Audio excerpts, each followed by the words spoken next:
হরে কৃষ্ণ। আজ আমরা এই ভিডিওতে জানব একাদশী কখন শুরু হবে, কখন শেষ হবে, একাদশীর উপবাস এবং পালন করার সঠিক সময়। ভুল করলে একাদশীর ফল নষ্ট হয়ে যেতে পারে। চৈত্র মাসের শুক্লপক্ষের কামদা একাদশীর সময় তালিকা বা একাদশীর সময়সূচি। ইংরেজি 2026 পঞ্জিকা অনুযায়ী বাংলা 1432 সালের শ্রী মদন গুপ্তর ফুল পঞ্জিকা থেকে আমরা দেখে নেব। তবে আসুন ভিডিওটি শুরু করা যাক। সর্বপ্রথমেই আমরা দেখে নেব 14ই চৈত্র 29শে মার্চ রবিবার। এদিনে সূর্যোদয় হবে 5টা 38 মিনিটে এবং সূর্য অস্ত যাবে 5টা 47 মিনিটে। এখানে একাদশী থাকবে দিন 8টা 51 মিনিট পর্যন্ত। আমরা যদি একাদশীর শুরুটা দেখতে চাই তবে আমাদের যেতে হবে পূর্ব দিন, মানে রবিবারের আগের দিন 13ই চৈত্র 28শে মার্চ শনিবার। এদিনে সূর্যোদয় হবে 5টা 39 মিনিটে এবং সূর্য অস্ত যাবে 5টা 47 মিনিটে।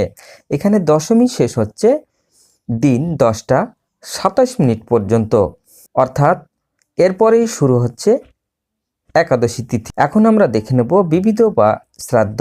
একাদশীর একদিষ্ট ও সপিগুণ পূর্বাহ্ন অর্থাৎ সকালবেলা 9টা 16 মিনিটের মধ্যে বিপান্ন আরম্ভ। বিবিধ বা শ্রাদ্ধ একাদশীর একদিষ্ট ও সপিগুণ পূর্বাহ্ন অর্থাৎ সকালবেলা 9টা 42 মিনিটের মধ্যে দ্বাদক চরণ লগ্নে ও চরণ বংশে, কিন্তু কালবেলা অনুরোধে দিন 7টা 10 মিনিটের পরে পূর্বাহ্ন মধ্যে।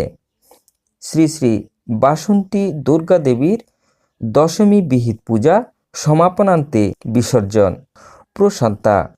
এবার আমরা ফিরে যাচ্ছি 14ই চৈত্র 29শে মার্চ বুধবার। এখানে একাদশী থাকবে দিন 8টা 51 মিনিট পর্যন্ত। তবে আমরা দেখে নেব বিবিধ বা শ্রাদ্ধ।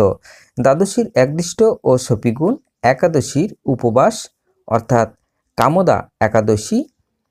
গোস্বামী মতে ও নিম্বার্ক মতে আদ্য একাদশীর উপবাস সায়ং সন্ধ্যা নিষেধ। এবার আসুন আমরা দেখে নেব একাদশীর পরের দিন পালনের সময়।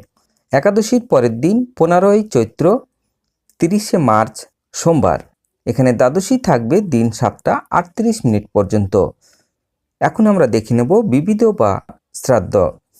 ত্রয়োদশীর একদিষ্ট ও সপিগুণ দিন 7টা 38 মিনিটের মধ্যে একাদশীর পালন।